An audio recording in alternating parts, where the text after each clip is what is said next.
Welcome to Conversations. I'm Muqtedar Khan, your host, and today I'm going to talk to you about a development cycle.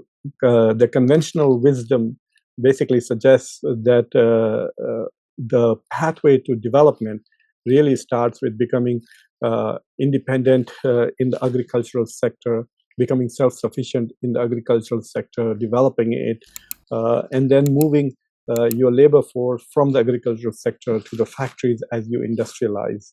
And then after you finish industrialization, or rather after reaching a certain point in industrialization, you then basically start moving towards the services sector. And so the pathway of development of most countries has been that way. So if you look at the United States, the biggest and perhaps the most developed of economies in the world, the United States at the time of its independence was primarily an agricultural state. And then you saw how it in the late 19th century and early 20th century, it began to industrialize to such an extent that at the end of World War II, 50% of the global GDP, or nearly half of everything that was manufactured in the United States. So the US became a major industrial power from the late 19th century to the first half of the 20th century. And then it started transitioning towards services. And now nearly 80% or 79% of the US GDP comes from basically services. IT services, movies, Netflixes, scientific discoveries, etc.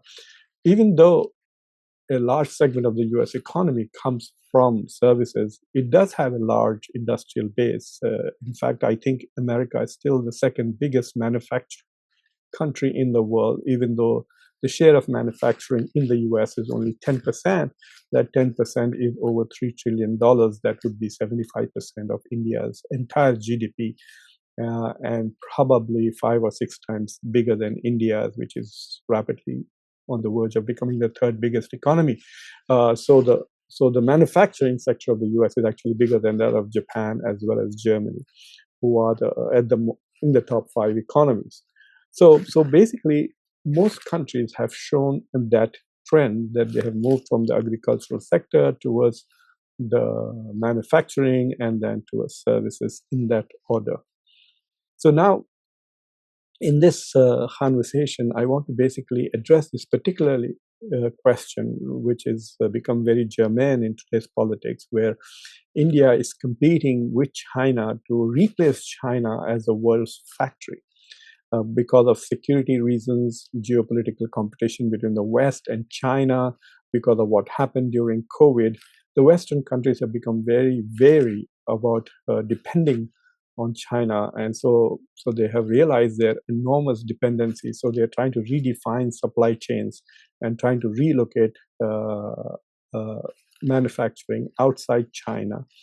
So some countries are trying to de-link from the Chinese economy. Some are trying to basically de-risk, which means it's China plus one. So they would like to have an alternative to China. And so, for example, for iPhones, Apple's strategy is China plus India. So most of its iPhones are made in China, but those that are exported to the US are made in India.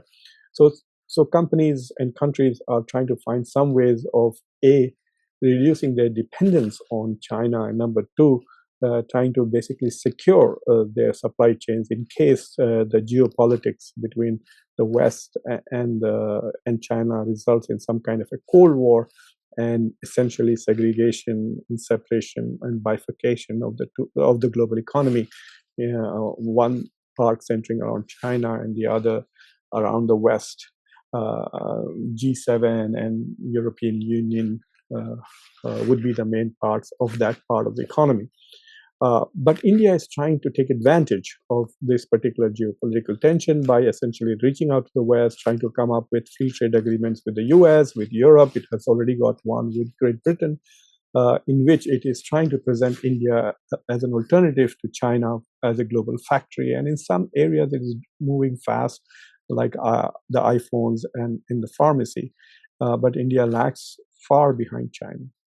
So my question today is this particular strategy of India the right strategy Given the commonly shared wisdom that countries move from agriculture to manufacturing to services.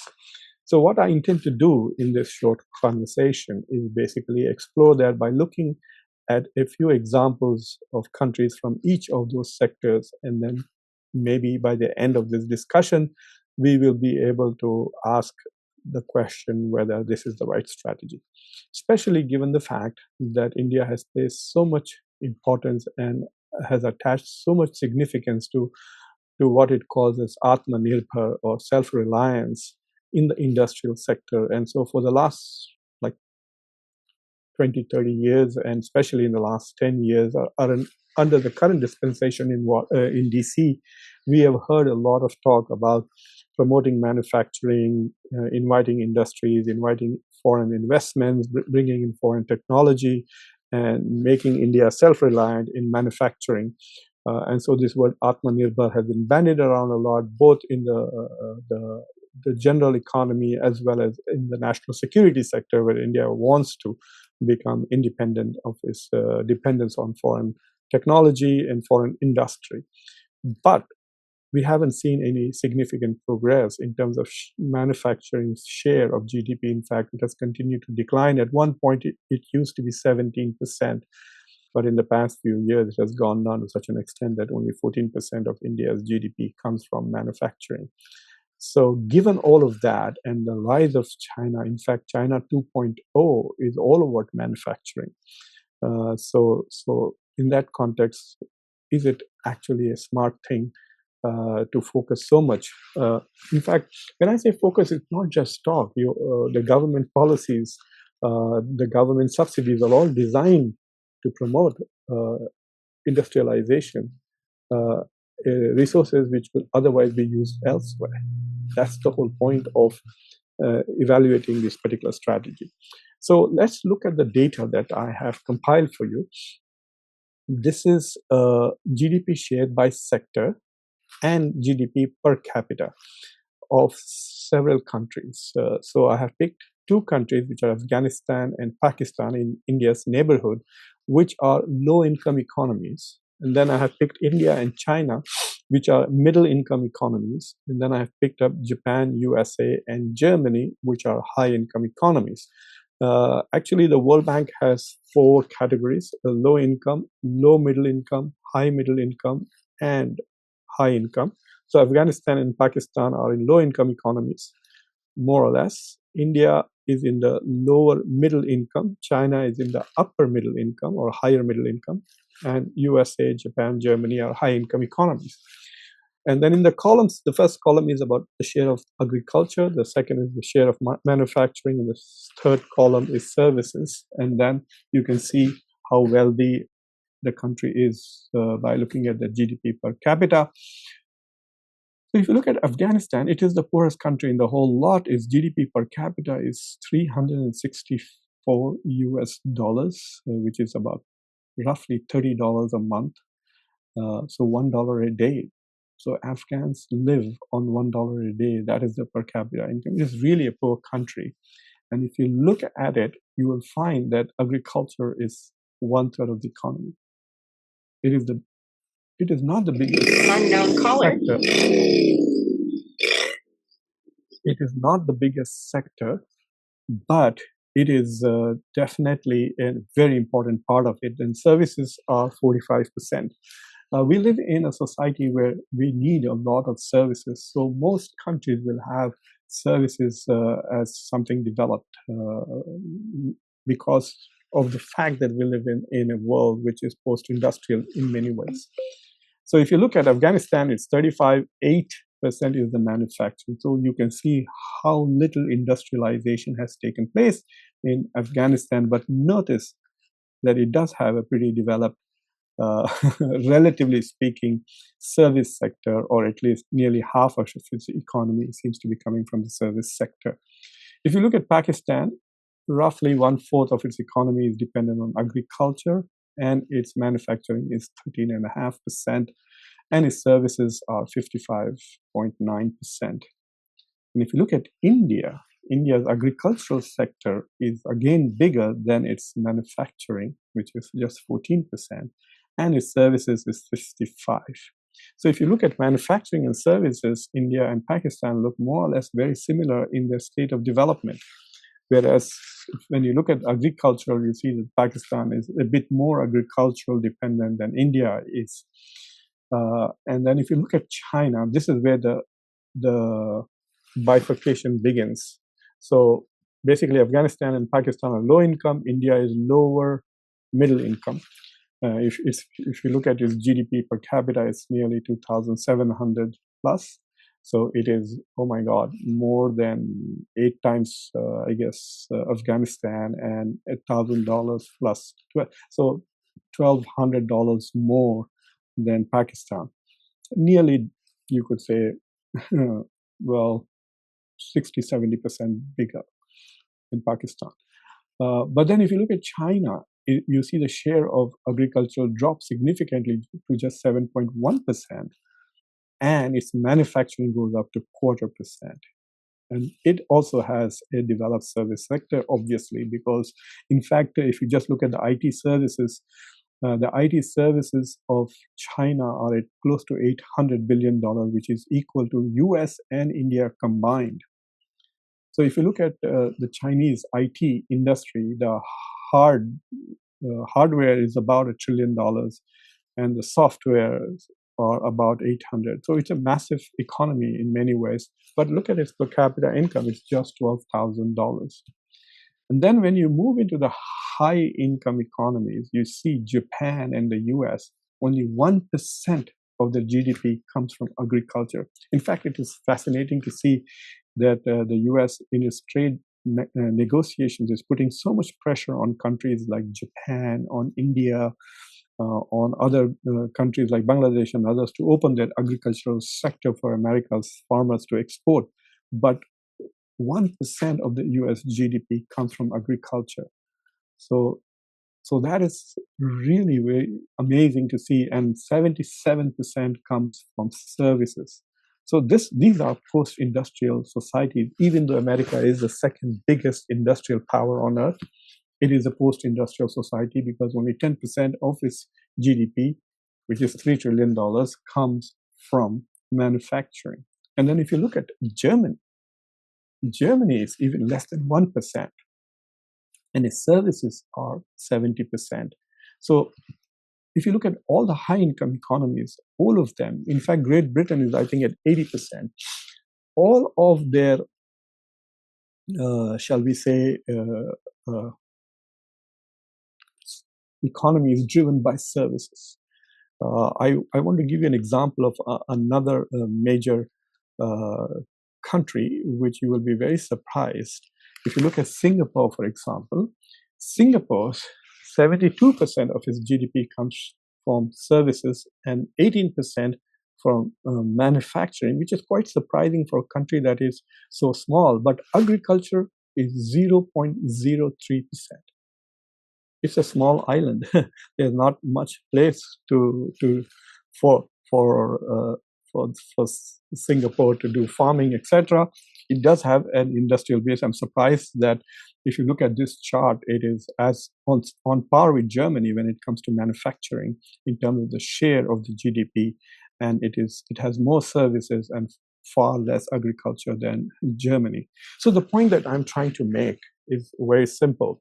If you look at the countries from least developed to the most developed, the least developed countries have a great share of their GDP coming from agriculture. And the most developed countries have the greatest share of their GDP coming from services. And manufacturing should be respectable, around 20% would be great. In the case of China, it is a bit more because China is a very special country. So for example, if you look at this chart, and if you look, China's manufacturing is now roughly 50% of the world's manufacturing capacity. Half of everything that is manufactured in the world comes from China. So the world economy is about $110 trillion. And so about 10% of that or a little less than that is industrial output. And you can see that China is producing $4.16 trillion is this manufacturing output, equal to all of India's economy actually this year. Whereas India's manufacturing is just $780 billion, Germany is 845, the US is $2.5 trillion. So if you look at it in that sense, that China has become a manufacturing giant, but even though it is so heavily dependent on manufacturing, you do realize that only 26% of its GDP comes from manufacturing, which means a quarter of China's economy is equal to half of the world's manufacturing. So keep that in mind in terms of understanding this. So given this data, is it smart for India to continue to move in this direction? So is the Singapore model the more interesting model for India? But India has land. India has poor people. There are over 700 million people who depend on agricultural income. And India has been trying to move them into the industrial sector, which requires a lot of infrastructure and a lot of capital intensive investments. There are people like Raghuram Rajan who say he was a former director of the RBI. I was also talking to my son, who is also a budding economist, and all of them say that you really need to now invest and focus on your services sector. And there are some countries which are focusing and are doing a better job than India, like Vietnam and even Mexico and Malaysia and maybe even Indonesia on manufacturing. And given the geopolitics of the world at the moment, it may not be very wise for India to get into competition, not just with China, but with Vietnam and others. What India can do is to use its already highly developed IT industry, IT services industry, which is the third biggest in the world, and I think try to make that the major driver of its economy. It already is. So, for example, India had a great first quarter in this 25-26 fiscal year. India's growth rate was 7.8%. It was the fastest growing economy in the world, the fastest growing major economy in the world. There are smaller economies which are growing at 20-30%. But it is the fastest growing major economy in the world. But even though its growth was 7.8, it was driven by services, which was around 9.3%. So the biggest driver of India's economic growth in the past several years has been the services sector. Services means not just IT, it can be movies, it can be restaurants, it can be hotels, it can be tourism, etc. So I think perhaps while I understand that for national security reasons, you need to focus on Atmanirbharta or becoming self-reliant, like Donald Trump is trying to make America self-reliant in the national security industrial sector, manufacturing. It would be crazy to go to war with China and then find that all your weapons are manufactured by China. Can you imagine that? Or at least the components that go into your weapons are manufactured in China and China turns the tap off. So in a long war, you'll be at a great disadvantage. Yeah, if you're fighting for 4 or 5 days, yes, you can buy and fight. But if you're fighting for 2, 3, 4 years, like the Russia-Ukraine war, then you need to be able to make to fight. And to make, you need to have the industrial infrastructure for your national security and your national defense. So I understand that even if it's a loss-making enterprise, India should and can and will invest in that sector. But I think perhaps India needs to start thinking that it needs to focus far more, and in order to become a developed country, increase the share of services in its overall economy. But in order to do that, India will have to really improve the quality of its education system. For some reasons, people think that India's education system is good because Indians are doing well overseas. But that's not really the case. There are a large number of schools which are okay and good, like the IIMs and the IITs. But then you move away from that core, and then you suddenly find that the quality of education being provided is not adequate. That's one reason why Vietnam and Mexico and are winning the China plus one strategy, and India is not, because they are producing more skillful workers than India is. So, so I think India needs to ask this question whether going through this route of agriculture, industry, manufacturing, and then services, uh, putting a lot of resources in manufacturing, is that the smartest way that India can develop? Why not invest more uh, in uh, in the services sector? Uh, Perhaps that is a question for the Indian planners to consider. But I do want to point that out that we are living in a world where it is becoming in a major way post-industrial, partly because of China's incredible capacity and efficiency to produce, to manufacture goods at very low prices, at very high quality. So there are other countries like Rwanda in Africa, where they are using digital innovation and digital technology and services to become a rapidly developed country. Singapore is another example of a country which is actually much younger than India. India became independent in 1947 and Singapore in 1966. It was a poor agricultural island in 66, and today its per capita income is 92,000. It is richer than all the rich countries here. In fact, if you make an adjustment for purchasing power parity, by some estimates, Singapore's per capita income is $150,000. So it's a very rich country and heavily dependent and driven by services, even though it does have quite a robust manufacturing sector.